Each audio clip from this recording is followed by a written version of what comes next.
Hallelujah.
آله.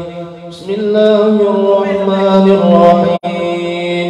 الحمد لله القوي سلطان الواضح برهان الموصوف بالوجود قوله وإحسانه تعالى مجده وعظم شانه خلق الخلق والحكمة وطبع عليها وعمه وبسط لهم من فائض المنة ما ضرب به في أقدارهم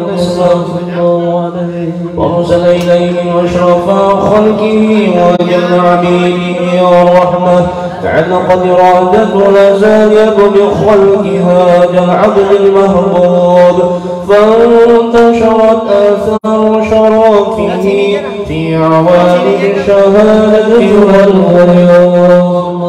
وما جل هذا المن الذي تقرب بالمنان وما أعظم هذا الفضل الذي برز من حضرة الإحسان صورة كاملة ظهرت في هيكل المحمود وتعطر بحدودها أخلاق الوجود وبرزت برد العوالم بتراب التكريم. اللهم صل وسلم أشرف الصلاة والتسليم على سيدنا ونبينا محمد الرؤوف الرحيم. اللهم صل وسلم وبارك عليه.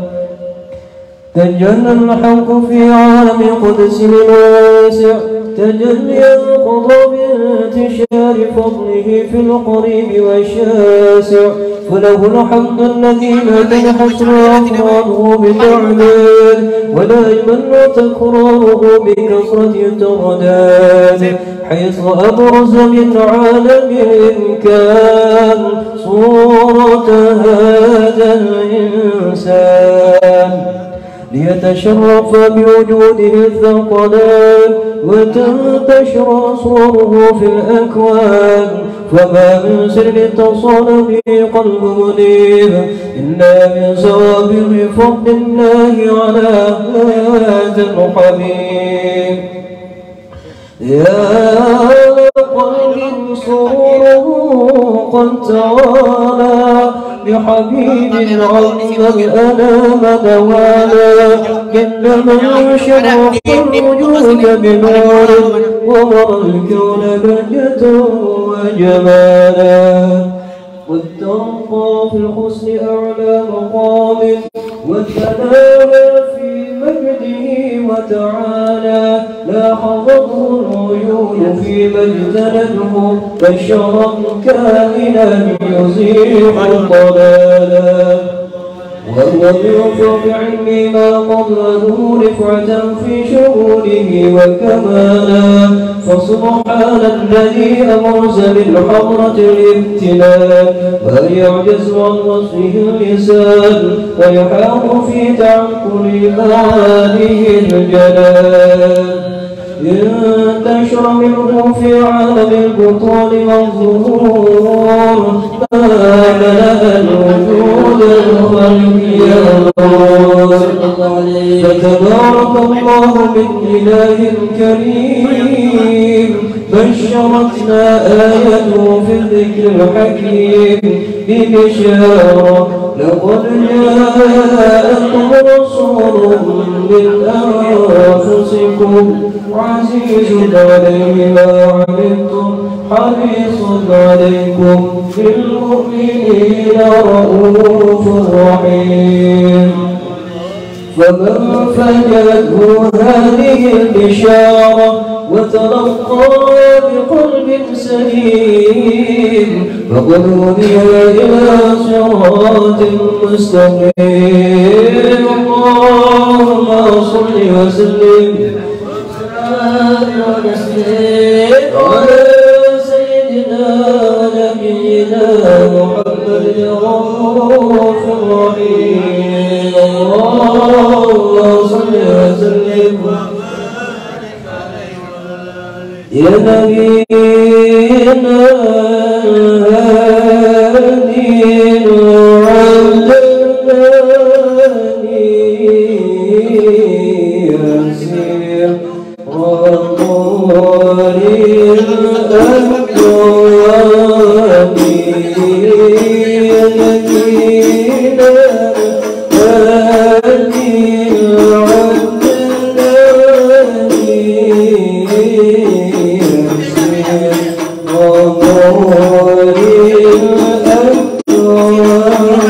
Amen.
والمبلغ عن الله ما أمره بتبليغه بخلقه من قرضه ونفله عدد أرسله الله للعالمين بشيرا ونذيرا فبلغ الرسالة وأدى الأمانة وأضر به من الأمة بشرا كثيرا فكان بجملة الجهل المسترسلين سرجا وقرا منيرا فما رضانا من تقرب الله بها على البشر وما وسع من عمل بشرا سرها في البحر والبر. اللهم صل وسلم بأجل الصلوات وأجمعها وأزكى التحيات وأوسعها على هذا العبد الذي وفى بحق العبودية وبرز فيها في خلعة الكمال وقام بحق الربوبية في مواطن الخدمة لله وأقبل عليه غاية الإقبال صلاة يتصل بها الله يصلي عليه به فينبسط في قلبه نور سر تعلقه به وحبه ويكتب بها بعناية الله بحزبه وعلى آله وصحبه الذين طبوا صفوة المجد بقربه وتخيروا إلى الشرف الأصلي بوجهه وحبه ما عرض الأقوال من ذكراه النسير. اللهم صل وسلم واشرف الصلاة والتسليم على سيدنا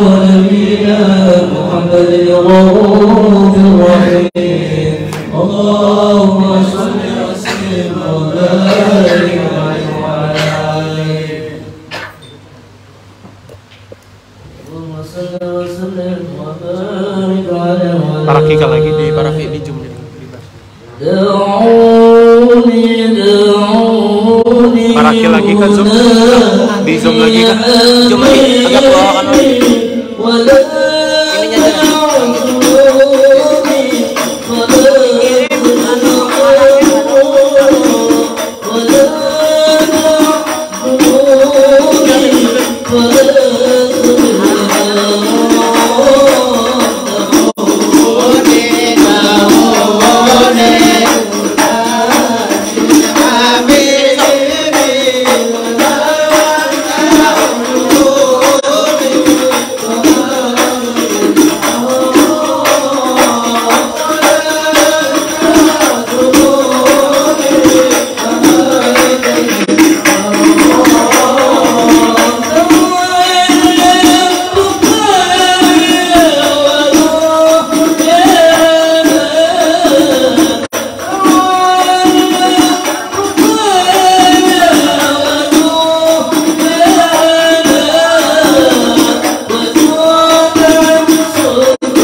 Wah, putus.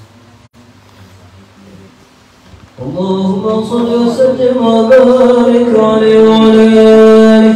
أما بعد فلما تعلقت وجه الله في العلم القديم بذو يصل تخصيص البشر الكريم بالتقديم والتكريم نفذت القرة الباهرة بالنعمة الواسعة والكلمات الغامرة فالحق التسبيح في العالم المطلق الكبير عن جبال مشهود بالنعيم حال النسب الكمال المطلق وحسن التم والزين فتنقل ذلك الجمال البيون في الأسباب الكريمة والبطون فما من صلب ضمة إلا وتمت عليه من الله النعمة صلى الله عليه وسلم التم الذي يترقل في خروجه يتشرف به وسط استقراره ووجه خروجه وقد قضت الأقدار الأزلية ما قضت وأظهرت بمثل هذا الكون وخصص به من خصص فكان مستقره في الأصحاب الفاخرة والأرحام الشريفة الطاهرة حتى برز في عالم شهادة بشرا لا كالبشر وحي الأفكار الظهور وظهر فتعلقت املاك الواقف لهذه الخروج لأن في هذا القرطاس ما هو لديه من عجائب ذلك النور المعروف وإن كانت الأنسل لا تفي بعشر بإعشار أوصاف ذلك الموصوف تشويقا للسامعين من خواص المؤمنين وتريحا للمتعلم بهذا النور المبين وإلا فأن يطلب الأقلام عن شهور خير الأنام ولكن هزني إلى تدوين ما حفظه من سير أشرف المخلوقين وما أكرمه الله به في مولده من الحب الذي عند العالمين وبقيت رايته في الكون مشروعة على مر الأيام والشهور والسنين داعي التعلق في هذه الحرمة الكريمة ولعد التشرف إلى سبع أوصافها العظيمة ولعل الله ينفع به المتكلم والسامع ولعل الله ينفع به المتكلم والسامع ولعل الله ينفع به المتكلم والسامع ويدخلني في شفاعة هذا النبي الشافع ويتروى حالا يرى ذلك النعيم اللهم صل وسلم والصلاة والتسليم على سيدنا نبينا محمد الرؤوف الرحيم اللهم صل وسلم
مما استفاده الفهم من صفات هذا العبد المهبوب الكامل وشمائله التي هي أحسن الشمائل، وما حسن أن نثبت ما بلغ إلينا بشأن هذا الحبيب من أخبار وآثار.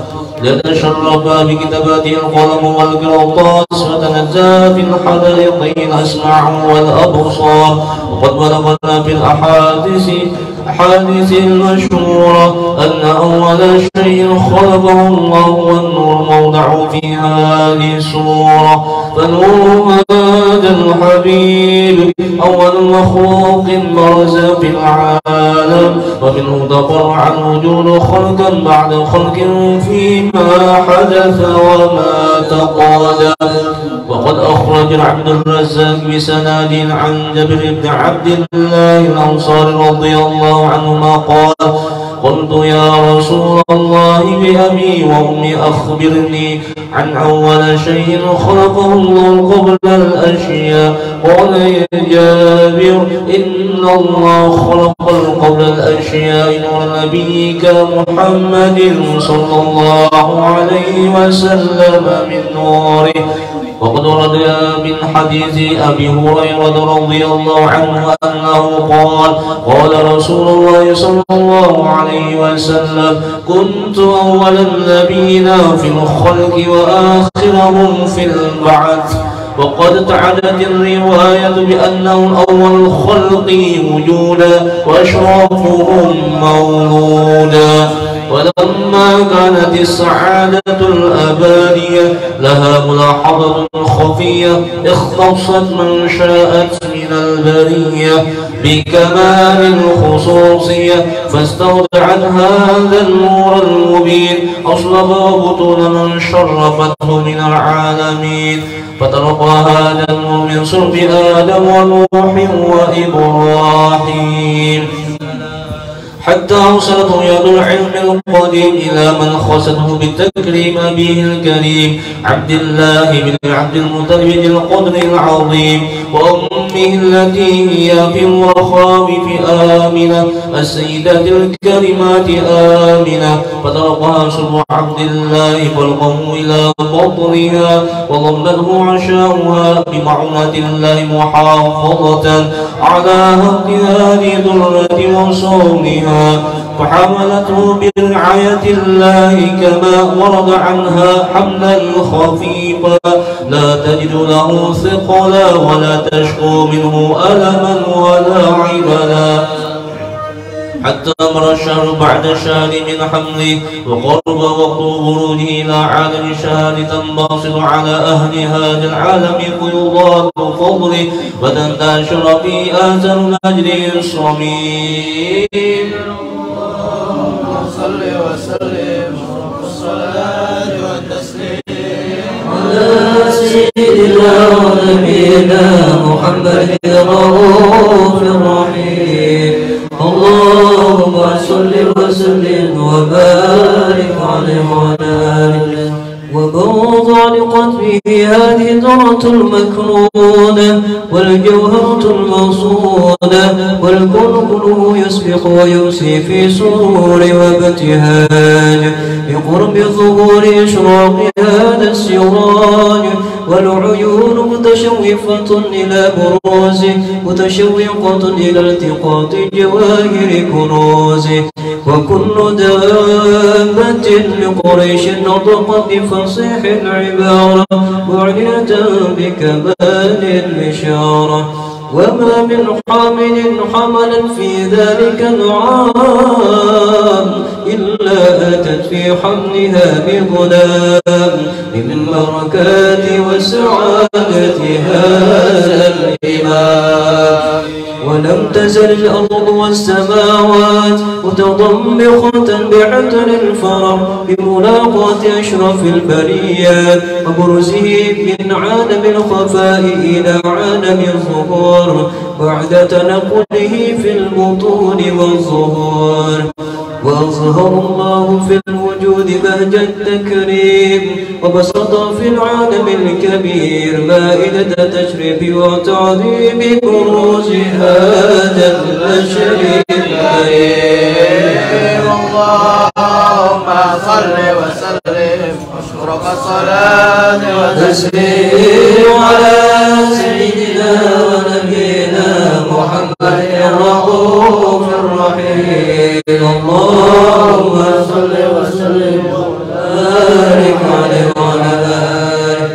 فحين قرب ووضع هذا الحبيب أعلنت السماوات والأرض ما فيهن بالترحيب، وامطر وجود إلهي على أهل الوجود تزج، ولسنة الملائكة بالتبشير للعالمين تعي. سبحان الله والحمد لله ولا إله إلا الله والله أكبر. سبحان الله والحمد لله ولا إله إلا الله والله أكبر. سبحان الله والحمد لله ولا إله إلا الله والله أكبر. والقدرة كشفت قناع هذا المستور ليبرز النور صلى الله عليه وسلم كاملا في عالم الظهور نورا فاق كل نور، وأنفذ الحق حكمه على من أتم الله عليه النعمة من خواص الأمة أن يحضر عند وضعه أمة كارثا لجنابها المسعود ومشاركة لها في هذا السمات الممنون. فحضرت بتوفيق الله السيدة مريم والسيدة آسيا ومعهما من الحور العين من قسم الله له من أشرف بالقسمة الوافية، فأتى الوقت الذي رتب الله على حضوره وجود هذا المغرور، فانفرق سوق الكمال من النور والعمود وبرز الحامد المحمود ودعنا لله بتعظيم وسجود. صلى الله على محمد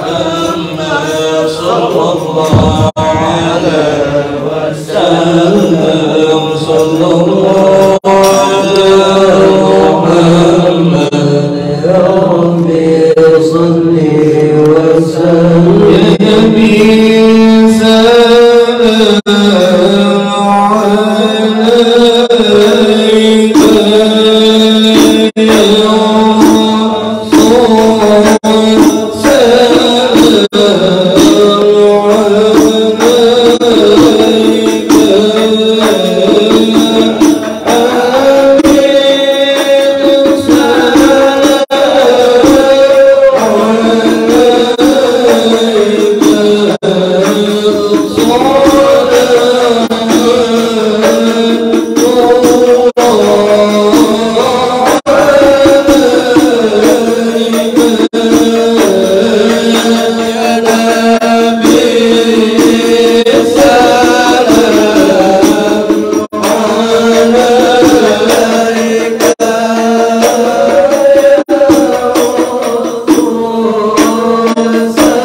وبارك عليه وعلى آله. ولقد اتصف صلى الله عليه وسلم بمحاسن الأخلاق بما تلف كتاب سيد طول الله كان صلى الله عليه وسلم أحسن الناس خلقا وخلقا ولا إلى مكان الأخلاق السابقة وأوصاهم بالمؤمن حيا ورفقا وهو رؤوفا لا يأمر ولا يفعل إلا ولا يفعل إلا معروفا المحتوي على المعنى الجازم إذا دعوا المسكين Ditutup langsung punya agak sedikit mengganggu ya. Tadi kan apa aja?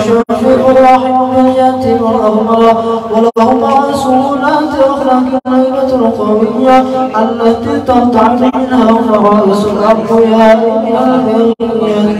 ومن نشرة في تعطرة الطرق والمنازل وبعد ذكره تطيبت المجالس والمحافل فهو صلى الله عليه وسلم جميع الصفات الكمالية والمنفرد في خلقه وخلقه بأشرف الخصوصية وما من خلق في البرية محمود إلا وهو متلقى عن زين الوجود أجملت بوصف الحبيب وشانه وله الأولى في مجده ومكانه أوصاف عز قدت على مجرها أخذت على نجل السؤال عنوانه وقد ابتز بغله في تدمير ما أعفاته العلم من وقائع مولد النبي الكريم وحكاية الأثر الله به هذا العبد المقرب من التكريم والتعظيم والخلق العظيم فأحسن مني أن أمسك عينة الأقلام في هذا المقام وأقرأ السلام على سيد الأنام.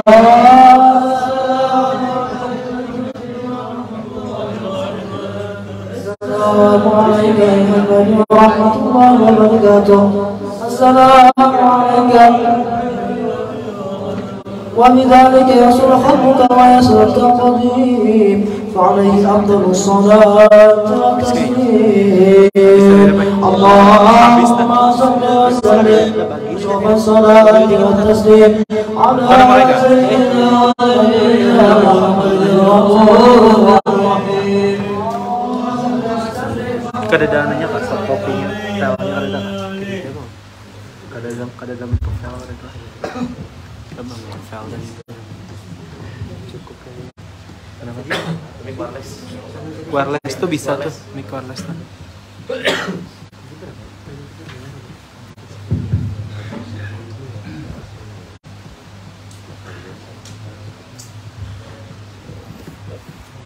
Bismillahirrahmanirrahim. Alhamdulillahirabbil alamin. Assalamu ala asyrafil anbiya'i wal mursalin sayyidina maulana Muhammadin wa ala alihi wa sahbihi ajma'in.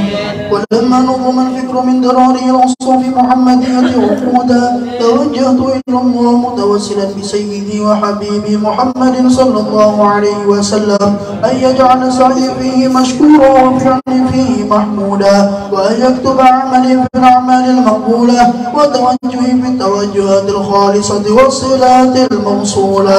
اللهم يا من إليه تتوجه الآمال فتعود ظافرة وعلى باب عزته تحط الرحال فتغشاها منه الفيوضات الغامرة. نتوجه إليك بأشرف الوسائل لديك سيد المرسلين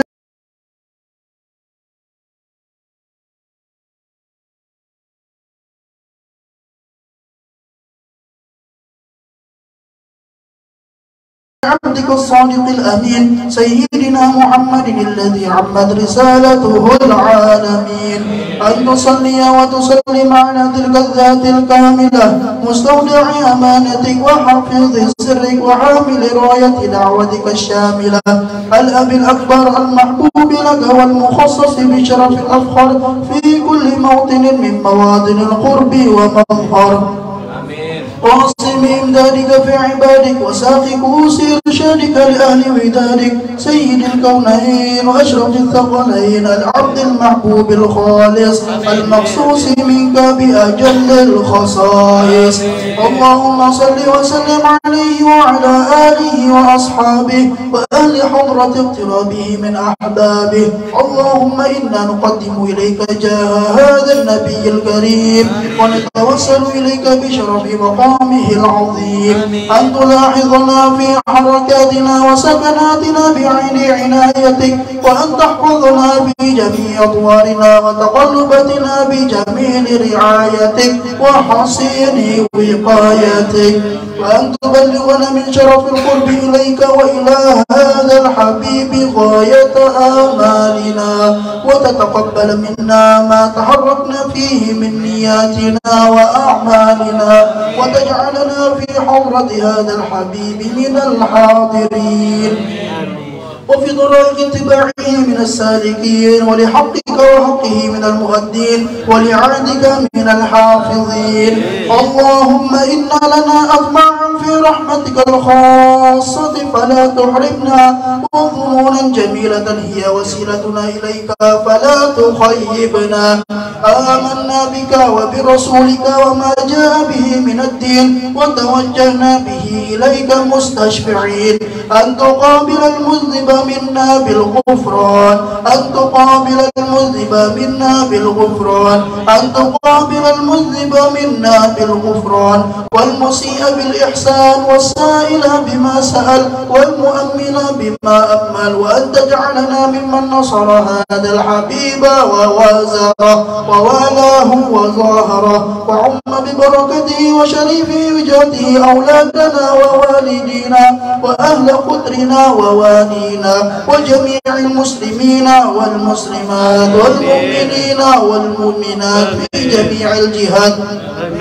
وأدم رؤية الدين القائم في جميع الأقطار منشورة ومعالم الإسلام والإيمان بأهلها معمورة معنى وصورة واكشف اللهم كربة المكروبين واكشف اللهم كربة المكروبين واكشف اللهم كربة المكروبين واقضي دين المدينين واغفر للمذنبين وتقبل توبة التائبين وانشر رحمتك على عبادك المؤمنين أجمعين واكفي شر المعتدين والظالمين وابسط العدل بولاة الحق في جميع النواحي والأقطار وأيدهم بتأييد من عندك ونصر على المعاندين من المنافقين والكفار واجعلنا يا ربي في الحصن الحصين من جميع البلايا واجعلنا يا ربي في الحصن الحصين من جميع البلايا واجعلنا يا ربي في الحصن الحصين من جميع البلايا وفي الحرز المكين من الذنوب والخطايا وأدمنا في العمل بطاعتك والصدق في خدمتك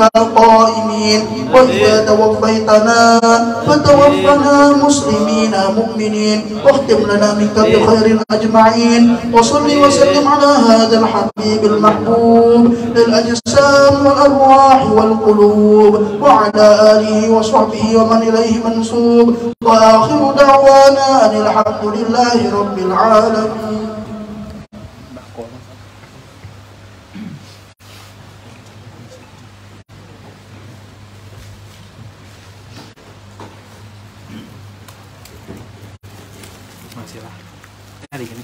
Bismillahirrahmanirrahim. Assalamualaikum warahmatullahi wabarakatuh.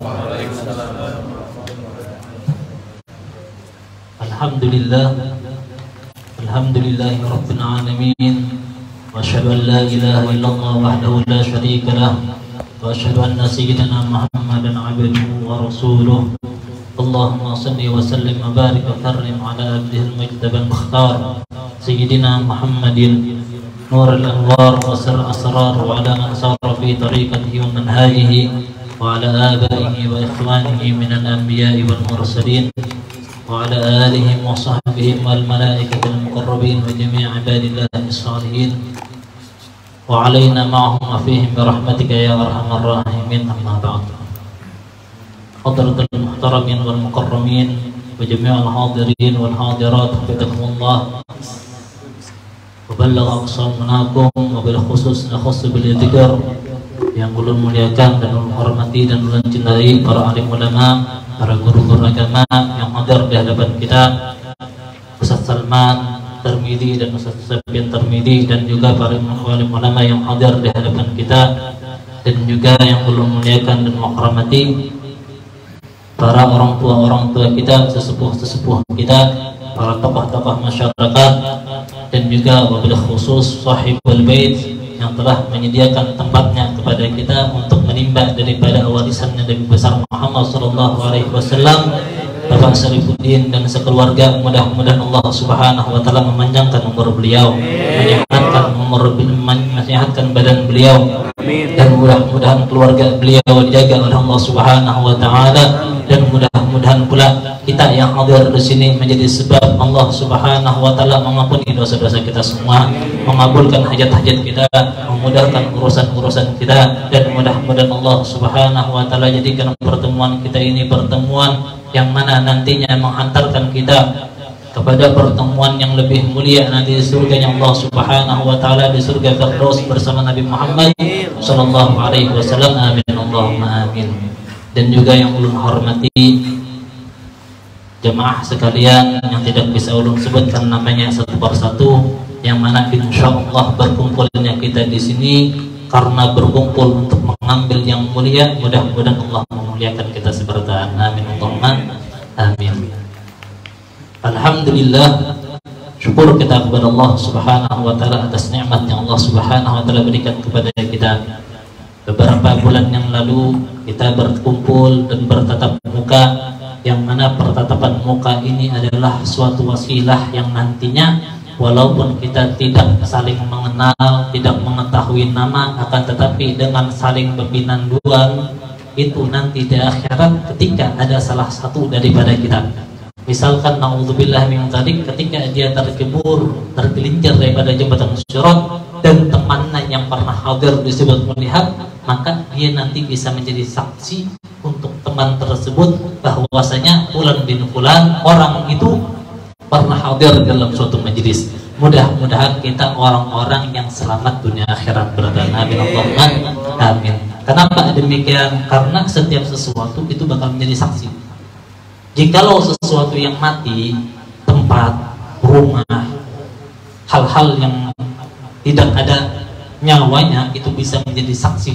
Bagaimana yang mana di dalam tubuh kita yang asalnya kita dari tanah liat ditiupkan oleh Allah Subhanahu wa taala ruh, maka itu bakal menjadi saksi pula. Apalagi yang bersaksi orang yang beriman. Nah, makanya kita ketika hadir itu manfaatnya luar biasa. Karena jikalau kita pada hadir ada manfaatnya, dasar apa kita berkumpul, lebih baik bubar ya Allah, ada manfaatnya. Cuman karena ada manfaatnya ini yang kita cari. Mudah-mudahan selamat kita berada. Amin. Alhamdulillah, pertemuan sebelumnya kita telah membaca sedikit daripada kitab yang dikarang oleh Al-Habib Ahmad bin Zain Al-Habsyi, yang mana beliau menamakan kitab beliau dengan Risalatul Jami'ah. Habib Ahmad bin Zain Al-Habsyi, beliau adalah salah seorang daripada khalifah atau murid kesayangan daripada Imam Haddad. Sampai-sampai ketika Imam Haddad mengatakan, kata Imam Haddad, telah dicucuri oleh Allah Subhanahu wa taala daripada pangkat-pangkat kewalian. Dan pangkat-pangkat kewalian tadi saking banyaknya sampai-sampai aku berikan pangkat tadi kepada muridku, ujar Sayyid Habib Ahmad bin Zain Al-Habsyi, yang mana dari salah satu pangkat yang diberikan oleh gurunya. Jadi bahasanya Imam Haddad diberi pangkat, cuman karena sudah kebanyakan disetarakan oleh murid sendiri. Salah satunya pangkat tersebut setara dengan pangkat sebagaimana pangkat yang Allah Subhanahu wa taala berikan kepada Syekh Abdul Qadir Al-Jailani. Dan ini kadang-kala kita ketika membaca kayak ini, jar mungkinkah kayak ini, mungkinkah ya Allah. Cuman sebagaimana yang dikatakan oleh Imam Haddad ketika ada salah seorang berkomentar, ya Imam, pian ini ina musti ya. Kan Imam Haddad ini zaman setelah zaman Syekh Abu Bakar bin Salim. Syekh Abu Bakar bin Salim itu ulama besar. Saking besarnya ada yang kawan sampai-sampai digelari dengan fakhrul wujud. Saking tingginya pangkat beliau. Setelah beliau datang masa Imam Haddad. Sampai-sampai ada datang salah satu murid atau anak sidin kepada Imam Haddad. Ya Imam Haddad, kata beliau, pian ini pian pinang mesti bahasanya tuh apa ya lah, muncul bahasanya nih. Pian nih kada apa-apanya bahasanya hendak menyaingi perguruan kami kah? Hendak menyaingi abah kami kah? Jar sidin takun apa? Ya Syekh jara, ya Habib jara, jadi Imam Haddad, ya Habib, apakah sama jar beliau Tuhan Syekh Abu Bakar bin Salim dan Tuhan yang kusembah? Jar sidin apa? Jar yang orang datang tadi itu sama.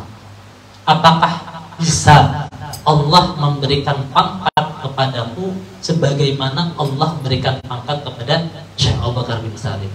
Jar ulama tadi apa? Kawan.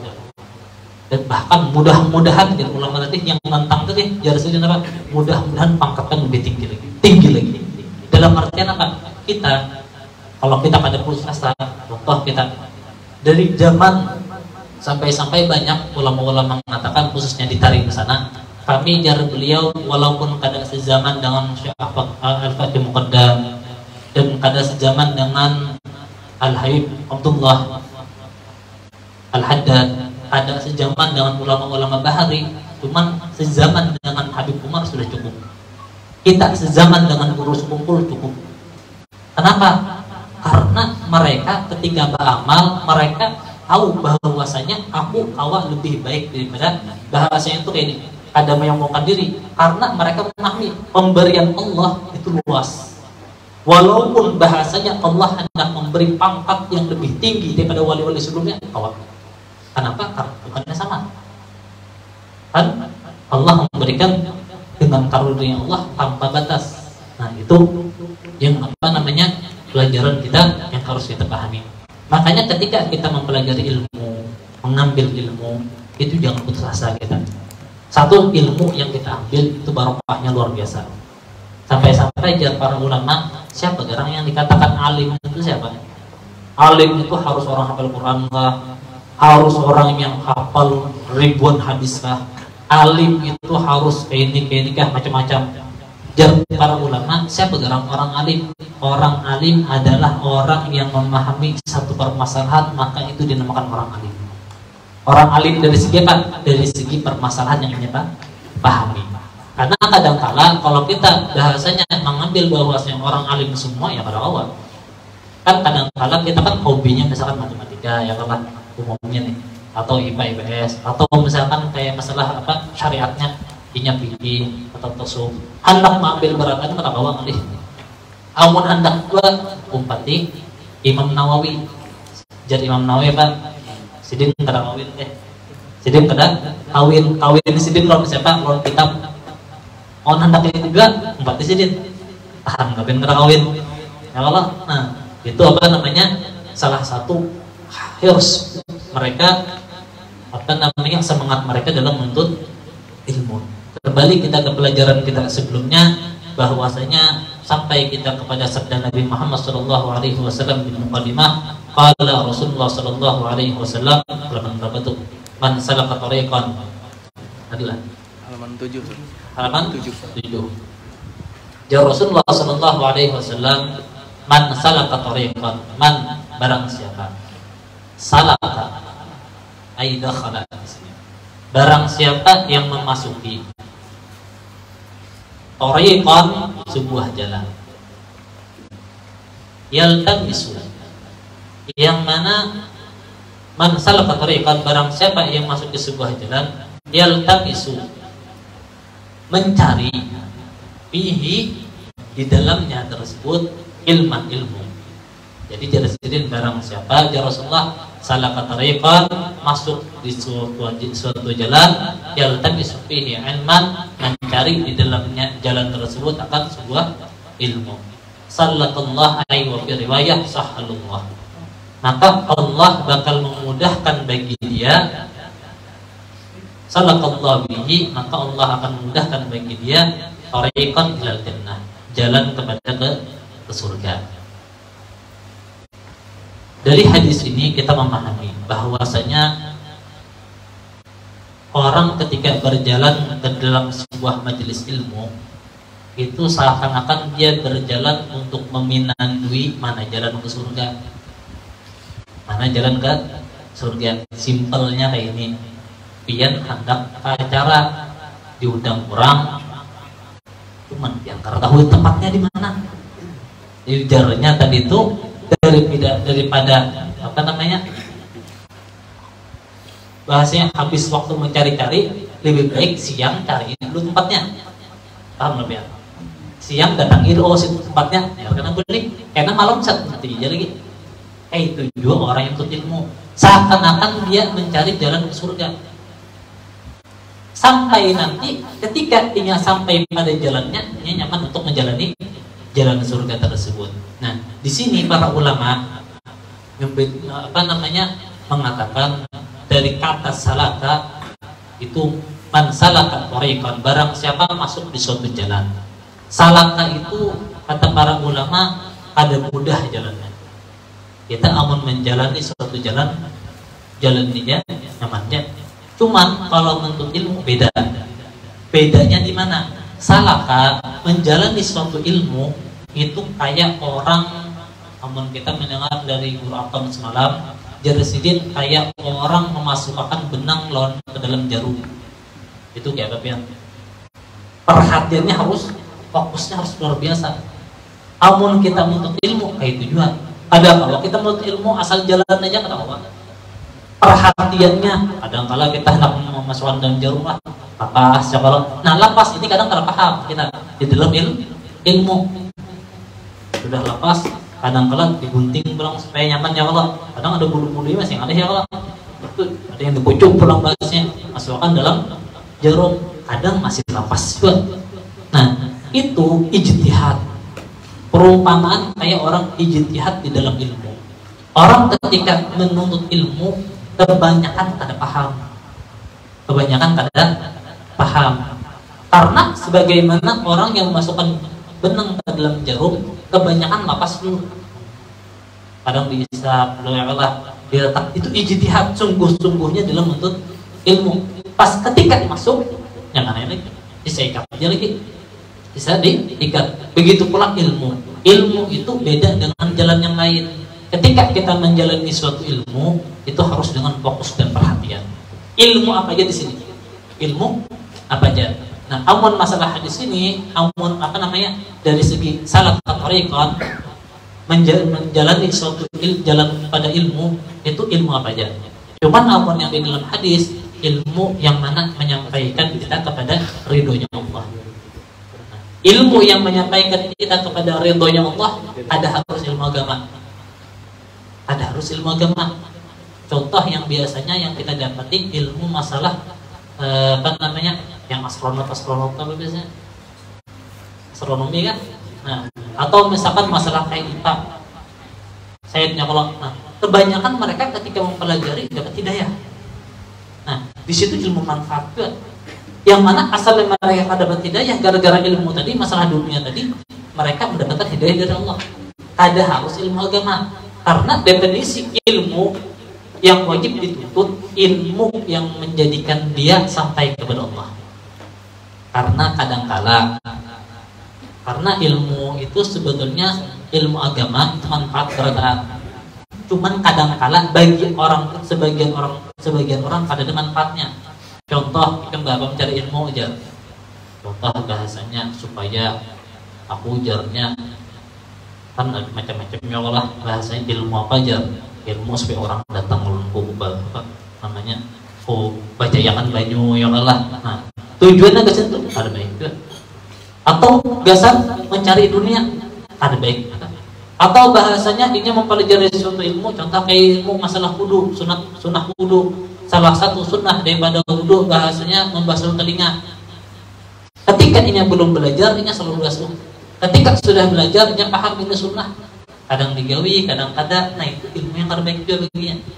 Ilmu yang kada baik, ilmunya bagus sebetulnya. Cuman bagi orang tersebut ada bagus. Kenapa? Karena ketika dia mengetahui menjadi meremehkan akan suatu ilmu tersebut.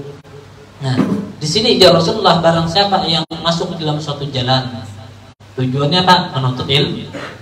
Maka Allah Subhanahu wa taala akan memudahkan bagi dia jalan ke surga.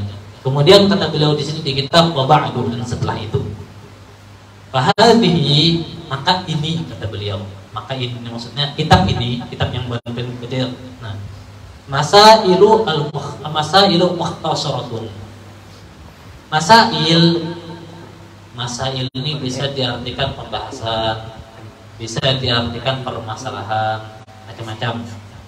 Nah, fahadhihi, maka ini masailu, pembahasan, mukhtasaratun, yang ringkas.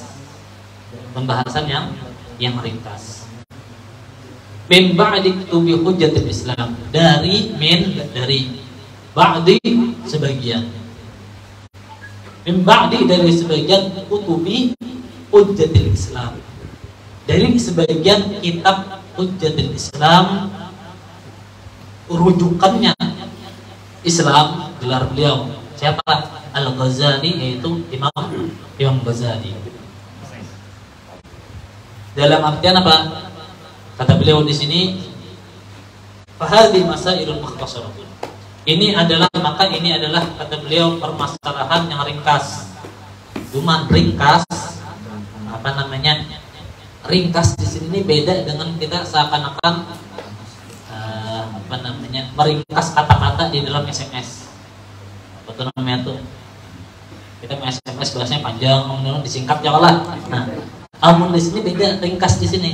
Ringkas di sini jadi apa? Ringkas di sini adalah kalamun qalil, adalah kalam yang sedikit, cuman maknanya luas. Itu ringkas di sini. Makanya banyak kayak hadis misalkan, makanya banyak pensyarah contoh aja Rasulullah, misalkan almarhum amman ahab, banyak orang menyerahkan. Ini kalimatnya sedikit, cuman maknanya luar biasa luasnya.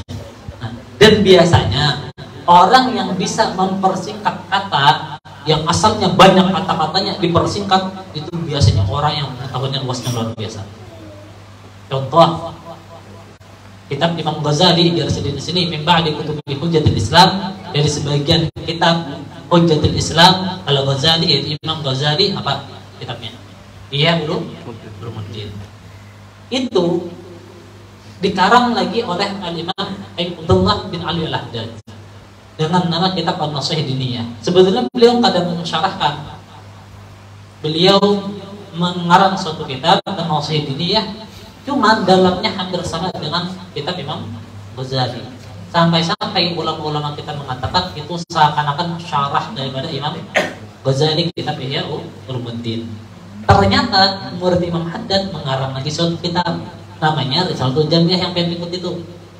Ternyata setelah diteliti dalamnya seakan-akan ringkasan daripada kitab Imam Ghazali. Yang Imam Ghazali asalnya itu berapa jilid? Itu ada yang 4 jilid, ada yang 8 jilid, ya Allah, tergantung cetakannya. Nah, itu diringkas oleh Sidin ringkasnya. Ghaliban, kebanyakannya dari Sidin. Kebanyakan dari kitab Imam Ghazali. Kebanyakan lagi, sebagian lagi ada yang kitab di luar Imam Al-Ghazali. Man arafaha wa amila biha, barang siapa yang mengetahui dan memahami. Man arafaha, barang siapa yang mengetahui lah. Wa amila biha, dan mengamalkannya. Man arafaha, barang siapa yang mengetahuinya, wa amila biha, dan mengamalkannya.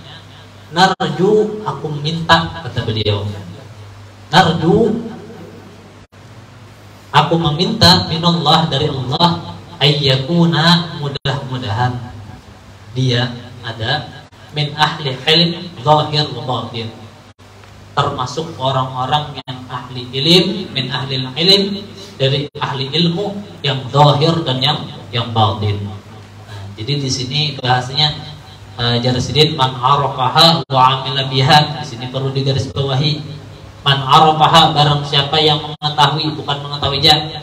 Arafa itu, ma'rifat itu yang biasa kita dengar, itu maknanya luas.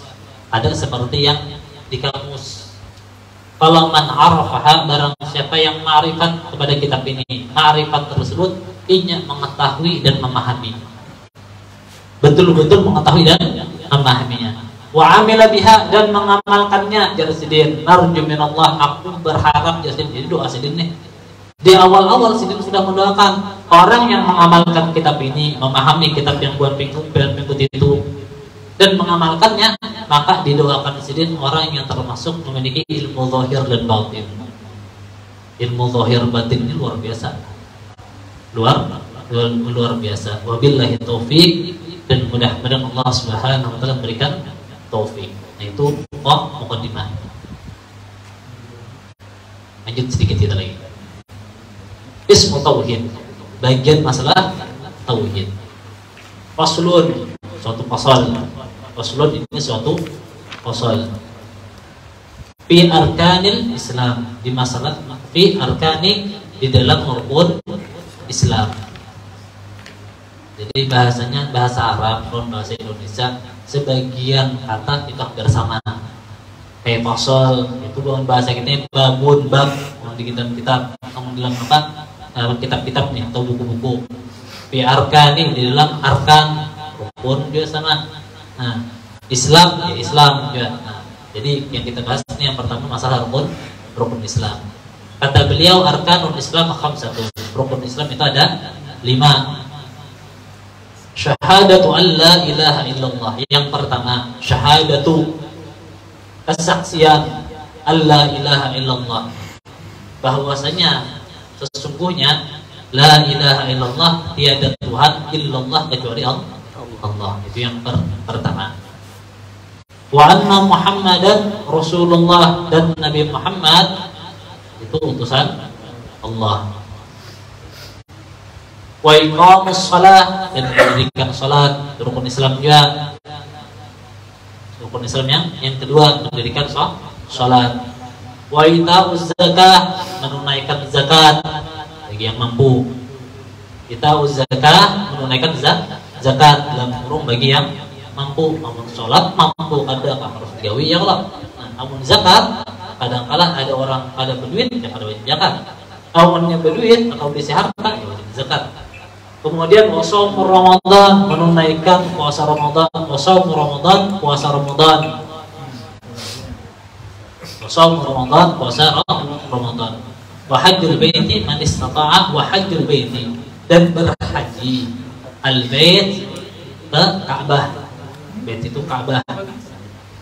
Man istata'a, bagi orang yang mampu, ilaihi, kepadanya Ka'bah tersebut, sabila, jalannya,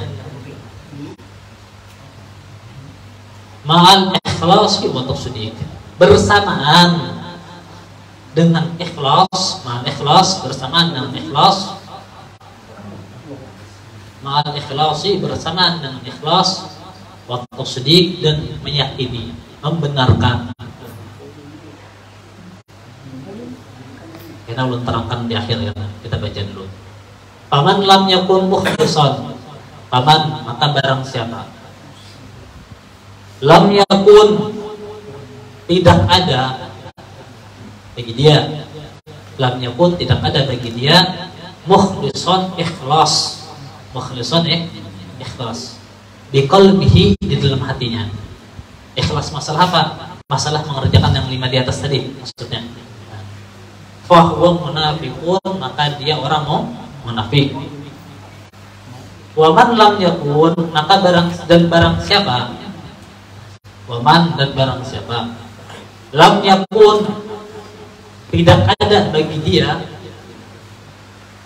waman lam yakun, maka barang siapa yang tidak ada bagi dia, musaddiqon, membenarkan yang di atas tadi, yang 5 tadi, biqalbihi, dengan hatinya, bahwa kafirun, maka dia termasuk golongan yang kafir atau yang ingkar. Kembali kita ke atas.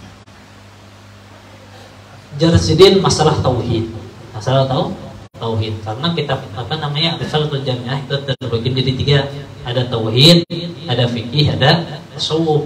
Nah, Yang dikhasilin tauhid dulu. Fasal masalah tauhid, tauhid yang pertama masalah rukun Islam. Jadi rukun Islam itu masuk ke tauhid. Walaupun yang bahas di dalamnya ada syahadah, ada sholat, ada puasa, ada zakat, ada haji, itu cuma dalam kategori rukun Islam, itu masuk masalah bab tauhid. Kenapa masalah bab tauhid masuk? Kenapa masuk ke dalam bab tauhid? Karena orang yang tidak mengerjakan kelimanya maka tidak dinamakan orang yang bertauhid kepada Allah.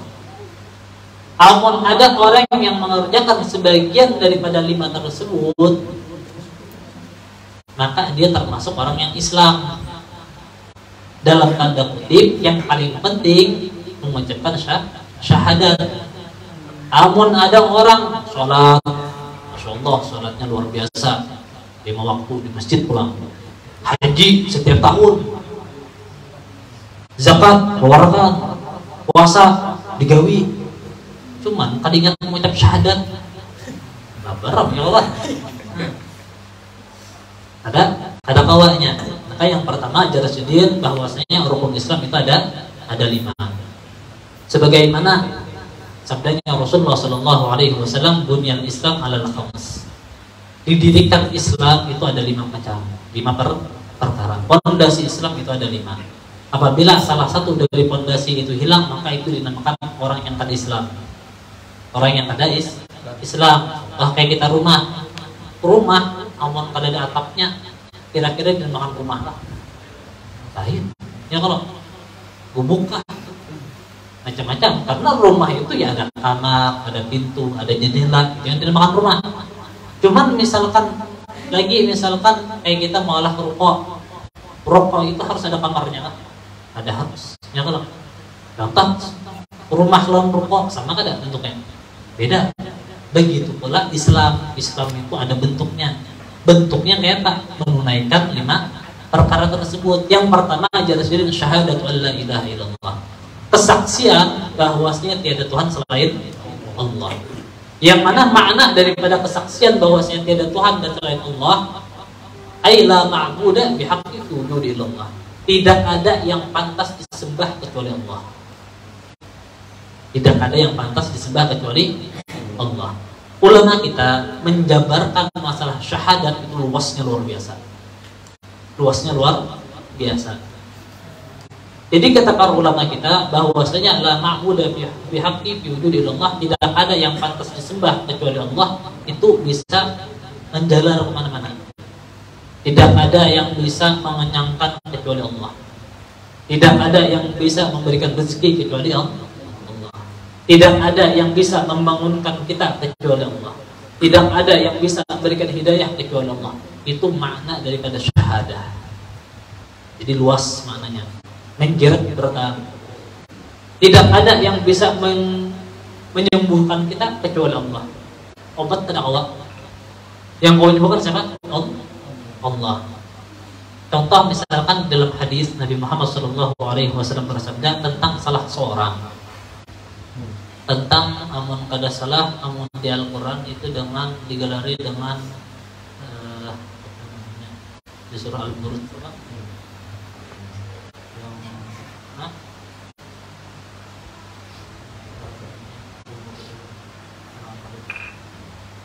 ingat belum apa namanya, ada di surah Al-Buruj itu masalah pembahasan tentang suatu kelompok. Di dalam hadis Rasulullah SAW bersabda bahwasanya dulu kata beliau Ashabul Ukhdud. Ashabul Ukhdud ini adalah zaman sebelum Nabi Muhammad. Yang mana pada waktu itu ada sebuah tragedi, kejadian yang mana kejadian ini membuat murka raja pada waktu itu. Yang mana raja pada waktu itu adalah dia mengaku sebagai seorang Tuhan. Ketika dia mengetahui keimanan semua penduduk daripada kota tersebut, maka dia mengolah setiap jalan itu lubang. Yang mana lubang tadi diisi dengan minyak dan kayu bakar. Setiap lubang, setiap desa, ya Allah, setiap desa. Setiap orang yang kadang memiliki agama raja tersebut, maksudnya keluar daripada agama Allah, mengikuti agamanya pulang, maka setiap orang diceburkan ke dalam lubang tersebut. Gara-garanya apa gerak? Mereka sampai satu kota tadi diceburkan. Sampai-sampai ada satu bayi, yang mana bayi tadi diingkup oleh kuitannya. Kuitannya tidak bertajun, cuma ragu. Ragunya ini kan bukan gara-gara agamanya. Ragu kayak anak aku ini masih halus dia kan. Nangis. Sekalinya anak-anak berucap, ya ummah innaki alal haq. Ya wahai mama, pian di dalam jalan yang jujur. Maka berucap berataan. Di dalam sebuah ayat dikatakan semua penduduk kota tadi berucap ke dalam api tadi. Cuman sebelum mereka sampai menyentuh api, Allah menarik nyawa mereka dulu. Jadi mereka kadang merasakan daripada api tersebut. Apa sebabnya sampai orang-orang tersebut masuk surga? Gara-gara karena haus.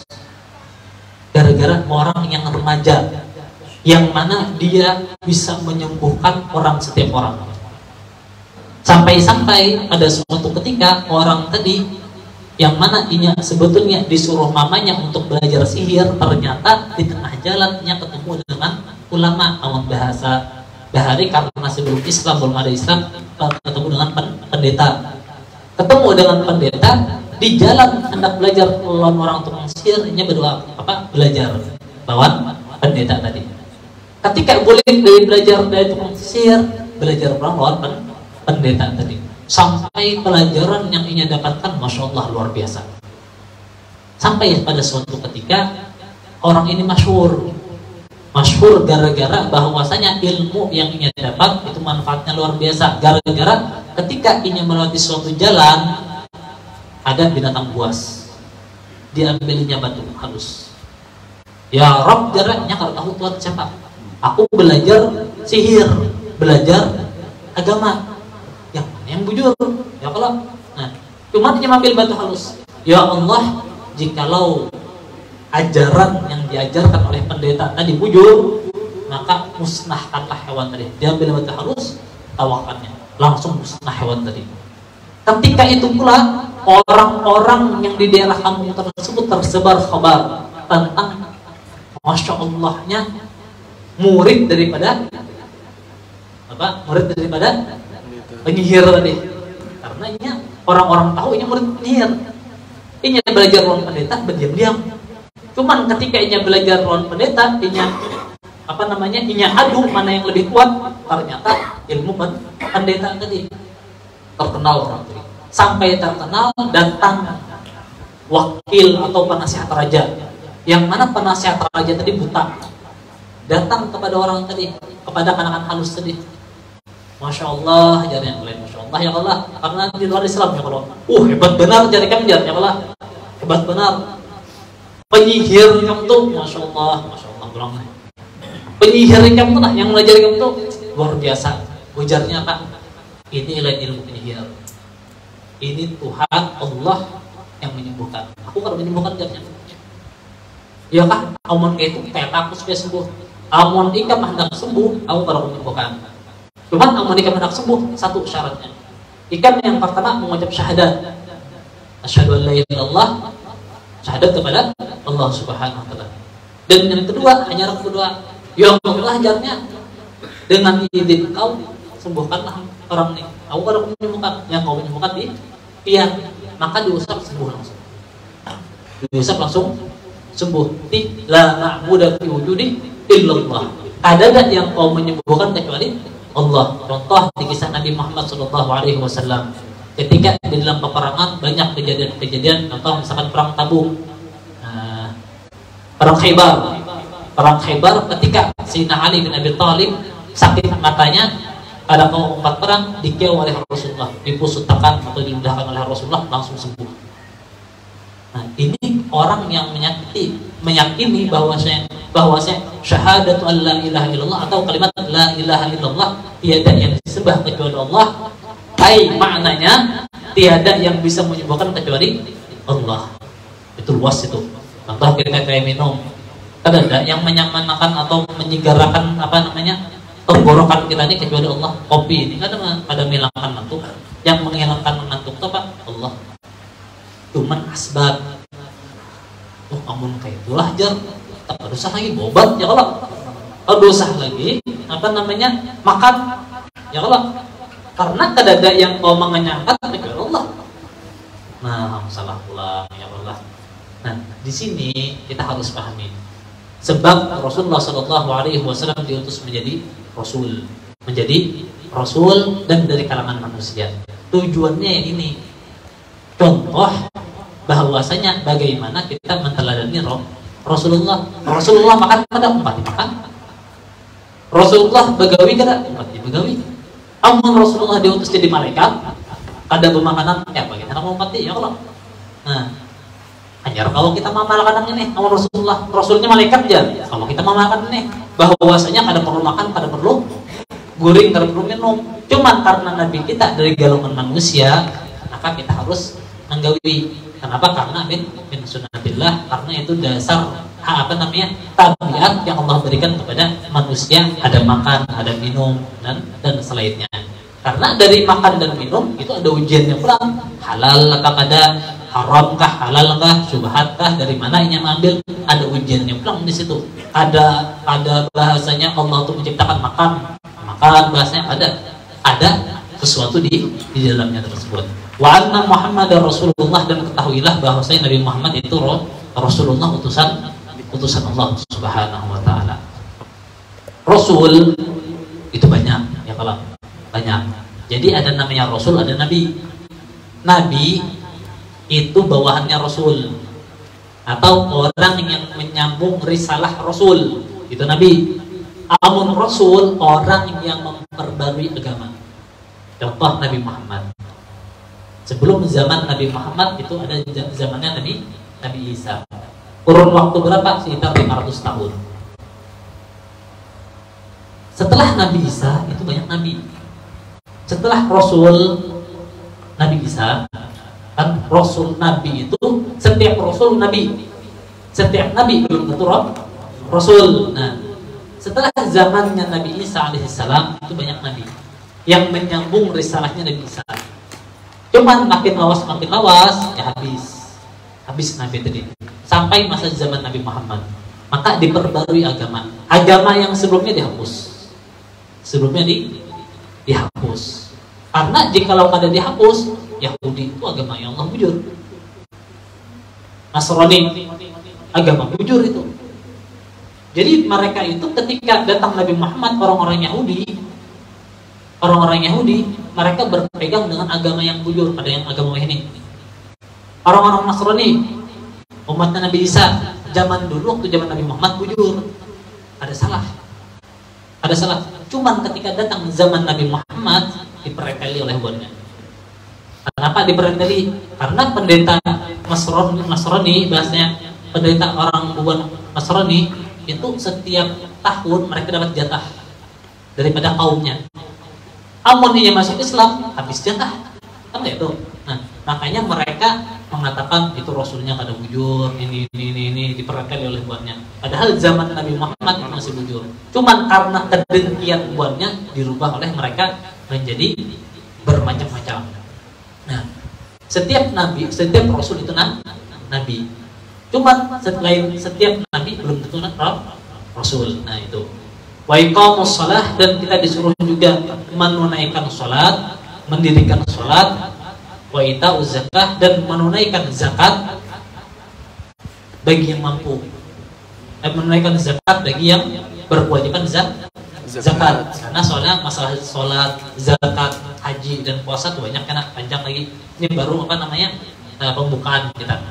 Kita disuruh menunaikan salat, wa ita'uz zakah, dan juga harus menunaikan zakat bagi yang memiliki harta atau berkewajiban berzakat. Wa hajjul bait, dan juga harus menunaikan haji bagi siapa? Man istata'a ilaihi sabila, bagi orang yang mampu. Nah, mampu di sini kita ada lagi bahasannya, mampu yang kayak apa? Amun jalannya bahasanya macam-macam siapa? Kayak semalam bahasanya amun kita pada boleh melewati langit daripada Ukraina. Amun melewati langit Ukraina kemungkinan di rudal. Itu bahaya juga jalannya. Sampai-sampai ada kejadian pesawat Malaysia lah, yang di Rusia tuh, langit Rusia ditembak. Padahal pesawat komersial dan pesawat bersenjata. Cuman karena melewati daerah konflik ya macam-macam. Nah itu jalannya ada aman. Itu termasuk juga. Lagi bahas masalah duit ya Allah, masuk lagi gitu, tambahnya lagi. Nah, itu insya Allah kita bahas juga. Wa shom Ramadan, dan dianjurkan juga puasa Ramadan. Dan puasa Ramadan ini bagi yang mampu. Namun kada mampu, ada wajib. Maksudnya mampu kayak di sini kayak apa? Contoh misalkan orangnya ingin menunaikan Ramadan dari pagi sampai maghrib, tahan aja. Kita tahan, nah ibaratannya Allah. Maksud dari sini yang kada tahan kayak orang garing, kada mampu, atau orang yang sudah tua, yang biasanya amun kada makan dikit-dikit, kada makan lambung naik, itu termasuk kada mampu. Cuman bagi wajib karena baginya untuk membayar daripada fidyah atau membayar denda. Nah itu insyaallah kita bahas di pertemuan yang akan datang. Mudah-mudahan pertemuan yang singkat ini bermanfaat bagi kita, berkah bagi kita. Karena sedikit cerita, dulu ada seorang orang kai yang sudah tua, yang mana inya nih kai tadi itu suka menuntut ilmu. Saking sukanya menuntut ilmu sampai datang masa kebutaan baginya tadi. Nah, kan makin lawas kan mata dia kan melihat lagi ya Allah. Nah, maka inya diisi cucu yang halus. Cucu jarnya yuk gani kai ke majelis ulama fulan bin fulan. Maka digiring oleh cucu tadi setiap hari kayak itu digiring. Setiap hari digiring. Sampai datang suatu ketika cucunya tadi itu masya Allah orang yang hadir majelis terus. Sampai pada suatu hari cucu jarnya tunggu setemat kai hendak kami. Ini kayak tunggu dulu kailah ulun cariakan tanah yang lembek jarnya. Carinya tanah yang lembek. Sudah dapat sudah dapat situ. Tunggu kailah ulun berjauh dulu jarnya. Berjauh dulu dari pihak. Inggih itu aja. Duduk di situ kami kai tadi. Imbah tuntung, ya kai pulang. Ada jar cucu, jar kai tadi. Apa? Jar cucu tadi, ya kai kita pulang. Jar nang cucu apa? Kai apa? Ada kita belikannya sudah. Kita belikan. Nah, kenapa kai jar? Cukup sudah satu ilmu ini sendiri. Aku sebelumnya kada tahu jar sendiri bahwasanya amun kami cari tempat yang sekiranya kada melatih. Ikam ajari aku tempat yang kada melatih. Kemudian yang kedua jar sendiri ikan berjauh. Bahwa saya dianjurkan ketika kita hendak buang hajat cari tempat yang kada ada orang. Ikan berjauh, aku padahal pun berjauh di sini ya Allah. Tuhan sudah bahasanya berjalan jadi giring. Nah cukup ilmu ini sendiri sehari bagi satu ilmu. Makanya kita ketika belajar yang kita cari lain khatamnya, yang kita belajar yang kita cari ilmunya, manfaatnya. Contoh sahabat Bahari kan amun orang sahabat hafal Quran itu luar biasa mantapnya. Amun kita orang hafal Quran, masya Allah kayak jelek. Cuman sahabat Bahari beda. Sahabat Bahari ketika hafal Quran tidaklah mereka menghafal satu ayat kecuali mengamalkan dulu. Makanya sahabat itu kadang menghafal sehari ada yang 2 ayat, ada yang 1 ayat, kadang seminggu hanya lanjut hafalannya. Kenapa? Karena belum mengamalkan. Apalagi sampai permasalahan budak buatnya. Membebaskan budak pada duit, cari duit belum ada. Imbah mentuntung membebaskan budak hanya melanjutkan hafalannya. Itu Bahari. Makanya kita bahasanya sedikit ilmu kada masalah, yang penting kalau mengamalkannya. Barokah insyaallah kita berkata amin. Mudah-mudahan hadir di sini manfaat bagi kita, barokah bagi kita. Allah Subhanahu wa taala rahmat kepada kita, ampunan kepada kita, dan mudah-mudahan Allah Subhanahu wa taala memandang kita dan pandangan rahmat, pandangan ampunan, dan mudah-mudahan hadir kita di sini menjadi sebab Allah Subhanahu wa taala matikan kita semua dalam keadaan husnul khatimah wal afiyah. Amin Allahumma amin. Wa ala hadiniyah wa kama naqsar fi surah Al-Fatihah.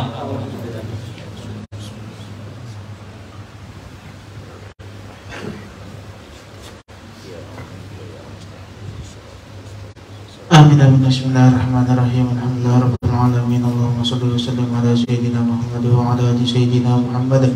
Wa afu anna ya karim, wa afu anna ya rahim, wa afu anna ya arhamar rahimin. Rabbana zidna 'ilman nafi'a wa wasi' lana fi ma razaqtana waj'alna mahbuban fi qulubi 'ibadika wa 'azizan fi 'uyunihim waj'alna wajihan fid dunya wal akhirati minal muqarrabin katsiran wal hasanal fi'al qa'iman bila zawal ya mubdian bila mithal walakal hamdu wal minnatu wasyarafu ala kulli hal. Allahumma rzuqna fahman nabiyyin wa hifdzal mursalin wa ilhaman malaikatil muqarrabin برحمتك يا أرحم الراحمين. ربنا آتنا في الدنيا حسنة وفي الآخرة حسنة وقنا عذاب النار. وصلى الله على سيدنا محمد النبي الأمي وعلى آله وصحبه وسلم والحمد لله رب العالمين. تقبل الله منكم.